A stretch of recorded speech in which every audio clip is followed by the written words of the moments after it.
Showtime Woman 2 é embaixadora da Thrustmaster.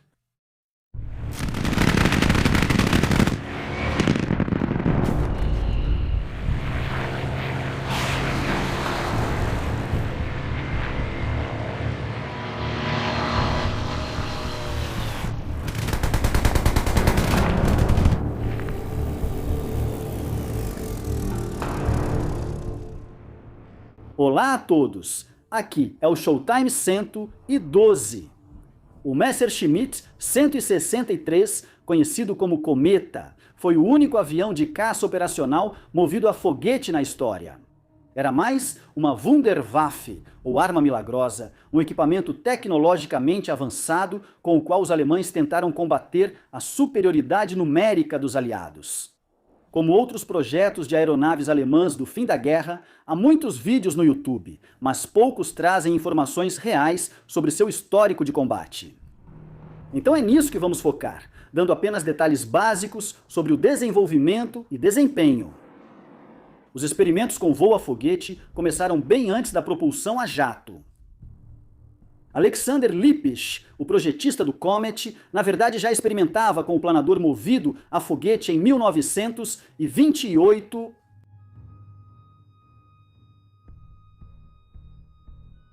Ele acabou desenvolvendo suas ideias no Messerschmitt 163, que fez seu primeiro voo movido a foguete em agosto de 1941. Essa variante, Messerschmitt 163, também quebrou extraoficialmente o recorde mundial de velocidade, atingindo mais de 1000 km/h.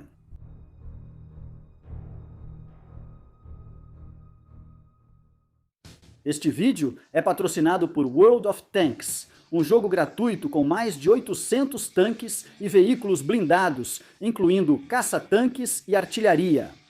O jogo pode ser jogado de várias maneiras que se adaptam ao seu próprio estilo. Você pode avançar e tentar dominar seus oponentes, pode fazer emboscadas ou simplesmente ser furtivo e eliminá-los de longe. No World of Tanks, é possível lutar em batalhas massivas em mais de 40 mapas diferentes.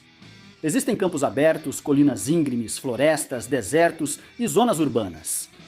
Este jogo inclui diversos veículos blindados históricos. Você pode jogar desde o tanque Renault FTLI da Primeira Guerra Mundial até projetos da Guerra Fria, como o T-60 e 2 ou o Leopard 1. Como citado, o jogo é grátis para jogar. Você pode se juntar aos 100 milhões de jogadores a qualquer momento e se tornar parte de uma comunidade global que compartilha uma paixão em comum.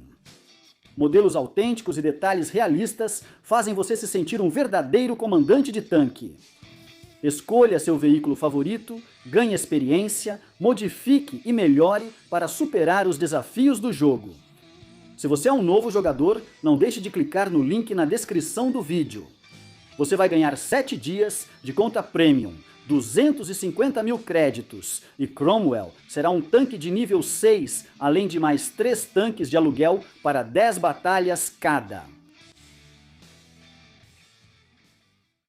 O modelo A acabou sendo substituído no final de 1941 pelo modelo B, conhecido pelos alemães como Bertha.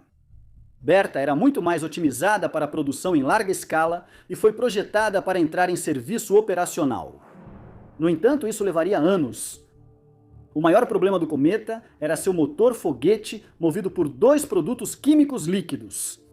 Instáveis e corrosivos, eles causaram muitos acidentes. O primeiro modelo de pré-produção, designado B0, estava armado com 2 canhões MG-151 de 20 mm. Cerca de 30 unidades do B0 foram produzidas.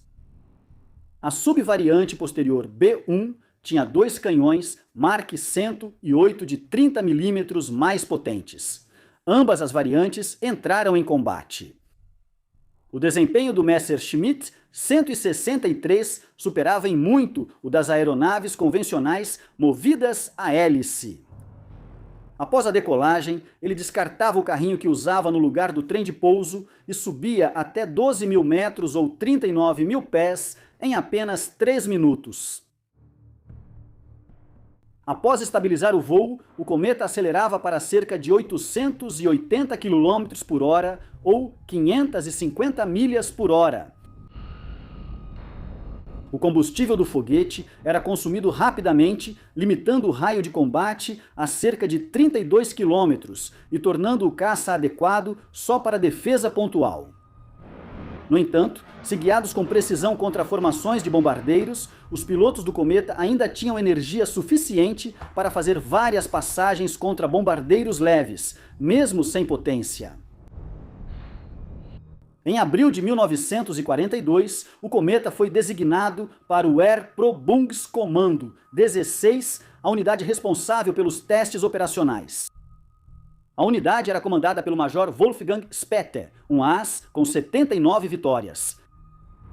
O cometa levou 2 anos para ser testado em combate real. A primeira tentativa foi feita pelo próprio Spetter em 13 de maio de 1944. Spetter se surpreendeu ao ver que a única aeronave em condições de voo que deveria pilotar estava pintada de vermelho. Jovens mecânicos fizeram isso por conta própria, acreditando que a cor do Barão Vermelho na Primeira Guerra Mundial traria sorte. Spetter decolou rumo a uma formação inimiga. O controlador de solo passou correções de rota e, ao atingir a altitude da formação aliada, ele avistou 2 pontos. Eles acabaram sendo 2 P-47 Thunderbolts. Vasculhando o céu ao redor, Spetter avistou mais 2 Thunderbolts acima dele.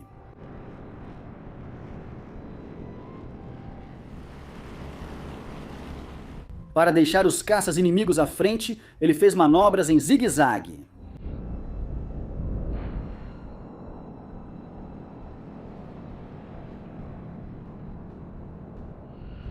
Mas ele soltou sem querer o manche de controle, causando G negativo e o apagamento do motor foguete.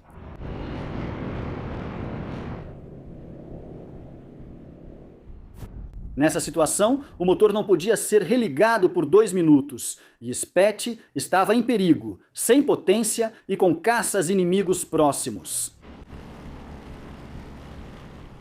Mas 2 minutos se passaram. Spetter religou o motor com sucesso e começou a perseguir os 2 P-47. Mas de repente, a asa esquerda do Comet cedeu e o avião entrou em um mergulho.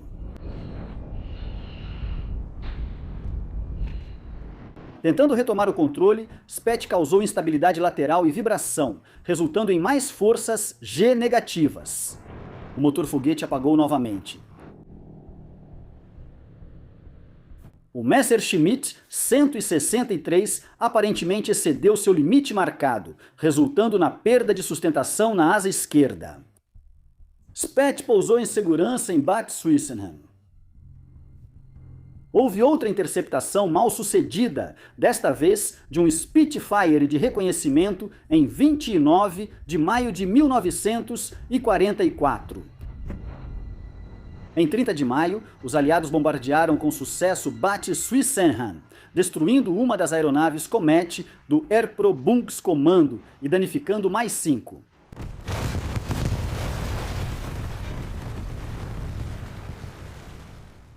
Nessa época, foi formada a primeira unidade operacional do Messerschmitt 163, o Jagdgeschwader 400, baseada em Brandes, perto de Leipzig. A principal missão da unidade era defender a fábrica de combustível sintético de Loina, alvo frequente de bombardeios aliados. A primeira tentativa significativa do Messerschmitt 163 contra as formações aliadas ocorreu em 28 de julho de 1944. Pelo menos 688 B-17 atacaram vários alvos na região, protegidos por 14 grupos de P-38 e P-51. Junto com cerca de 117 caças convencionais, a Luftwaffe fez decolar 7 Messerschmitt 163 Comet.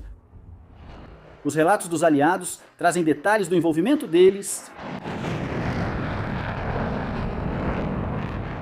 Tripulações de bombardeiros relataram ver interceptores foguete mergulhando entre suas formações. Apesar de não atacarem, foram descritos como muito manobráveis, porém instáveis e claramente mais rápidos que os P-51 que os perseguiam. O coronel Evelyn Tacon Jr. estava liderando uma formação de P-51.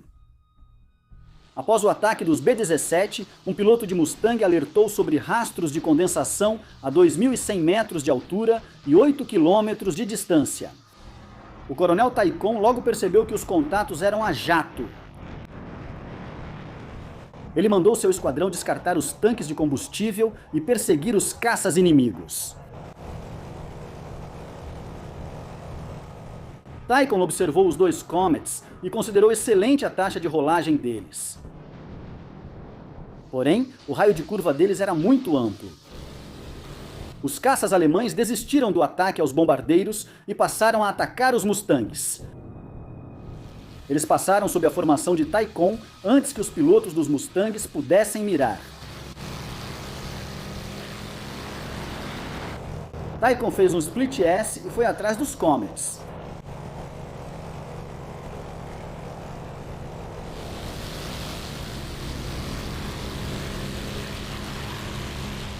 Quando ele retomou o contato visual, um dos Comets já estava a 8 quilômetros de distância. Parece que, nessa decolagem de emergência, os pilotos dos Comets estavam só testando táticas, sem tentar ataques sérios. A velocidade do avião era vantajosa, mas trazia grande desafio. Isso tornava o processo de mira muito difícil. Os canhões de 30 mm do Comet tinham uma velocidade de saída relativamente baixa, com uma queda balística significativa. Isso significava que eles só conseguiam atingir alvos de forma realista a curta distância. Com a grande diferença de velocidade entre os Comets atacantes e seus alvos bombardeiros, havia uma janela muito curta durante a qual era possível acertar os alvos. Essa janela geralmente durava só alguns segundos.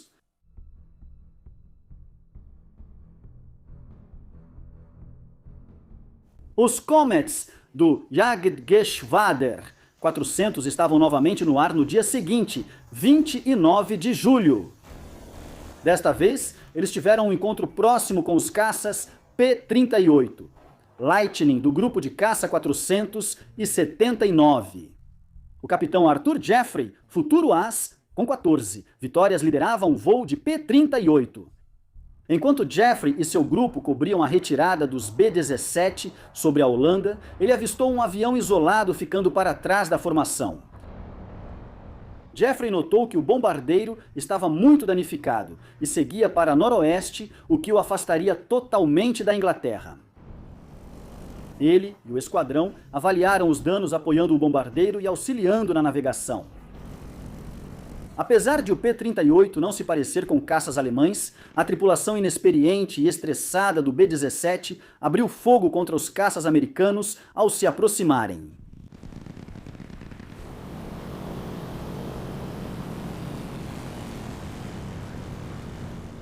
O bombardeiro danificado continuou seu voo, e às 11h45, o capitão Jeffrey observou o Messerschmitt 163 prestes a atacar o B-17. O caça alemão passou pela posição das 5 horas e fez um leve mergulho.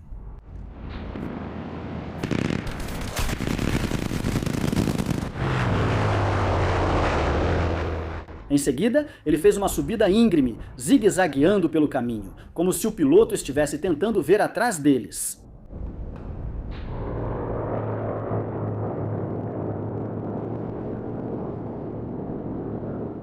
Nesse zigue-zague, Jeffrey se aproximou do Messerschmitt e atirou.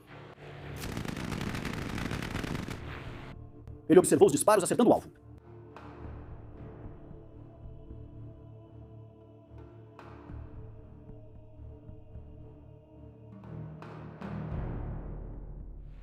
O piloto do Comet rolou o avião e mergulhou em direção ao solo.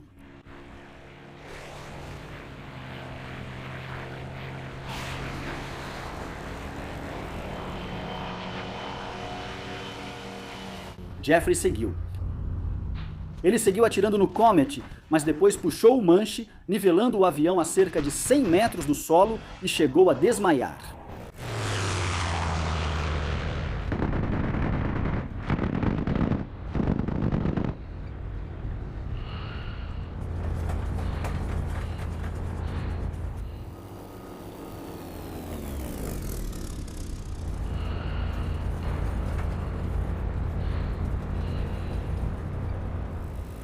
Ao recobrar os sentidos, o caça-foguete havia sumido. Jeffrey alegou um provável abate. Seu ala, primeiro-tenente Richard Simpson, observou o Messerschmitt 163. Ele estimou que a aeronave entrou nas nuvens a 900 metros em mergulho quase vertical e não conseguiu sair.